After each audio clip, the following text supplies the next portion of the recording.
প্রতিদিন রাত্রে রুটি খেতে কি রান্না করা যায়, এটা ভেবে ভেবেই প্রায় আধ ঘন্টা সময় চলে যায়। আজ আর বাড়িতে তেমন কোনো সবজিপাতি নেই, শুধু কয়েকটা গাজর পড়ে আছে। ফ্রিজেও দেখলাম বেশ খানিকটা দুধ আছে, তাই কোনো কিছু না ভেবেই চলে এলাম গাজরের হালুয়া করতে। এই যে গাজরগুলো দেখতে পাচ্ছ, এটা আমি সেদ্ধ করে রেখেছি। গাজরগুলো বেশ এখনো গরম আছে, একটুখানি ঠান্ডা হোক। আর এদিকে আমি কড়াইটা বসিয়ে ঘি দিয়ে বাদামটা ভেজে নিই, ততক্ষণে গাজরগুলো ঠান্ডা হয়ে যাবে, পিষে নেব। ঘিটাও এদিকে দেখি কম আছে, কি আর করা যাবে, যা আছে তাই দিয়েই তো চালাতে হবে।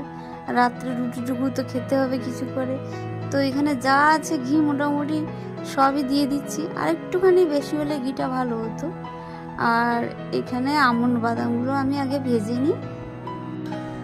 কৌটো খুলে দেখি শুধুই আমন্ড আছে, কাজুও নেই, সব ফুরন্ত। এই বাদামগুলো কিন্তু সাবধানে ভাজতে হবে, এতটা ছিটকাচ্ছে, ফটফট করে ফাটছে আর গায়ে ছিটকে আসছে।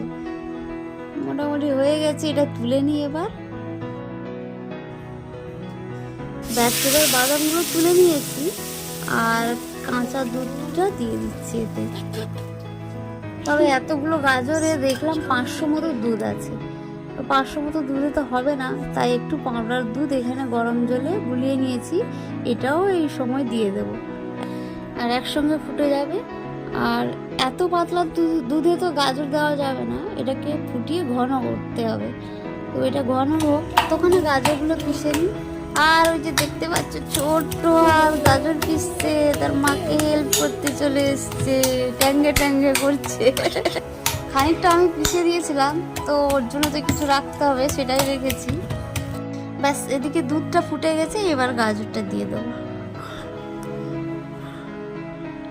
এই যে দুধটা ফুটেই গেছে ভালোভাবে, আর বেশি ফোটাবো না, একটুখানি গাজর দিয়ে তো ফোটাতে হবে।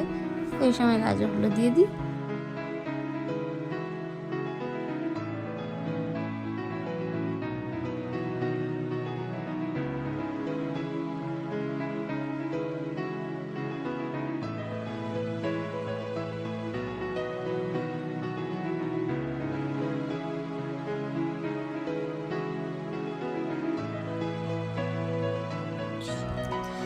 আর এটা না সবসময় নাড়তে হচ্ছে, নাহলে তলা ধরে যাচ্ছে, তো এইভাবে সবসময় নেড়ে নেড়ে দিচ্ছি। আর এখন চিনি দিয়ে দেবো, চিনি আর লবণ দিয়ে দেবো। যে যত মিষ্টি খেতে ভালোবাসো সেই পরিমাণেই চিনি দেবে। ব্যাস, এবার খানিকক্ষণ নাড়তে হবে। খুব তাড়াতাড়ি হয়ে যায়, ভীষণ তাড়াতাড়ি হয়ে যায়। আর এটা হেলদি খাবারও, মানে খাওয়াটাও ভালো, যেহেতু প্রচুর দুধ আছে, বাদাম দেওয়া হচ্ছে, তো গাজর তো শরীরের পক্ষে ভালো। আর বাচ্চাদের বিশেষ করে এটা খাওয়া ভীষণ জরুরি।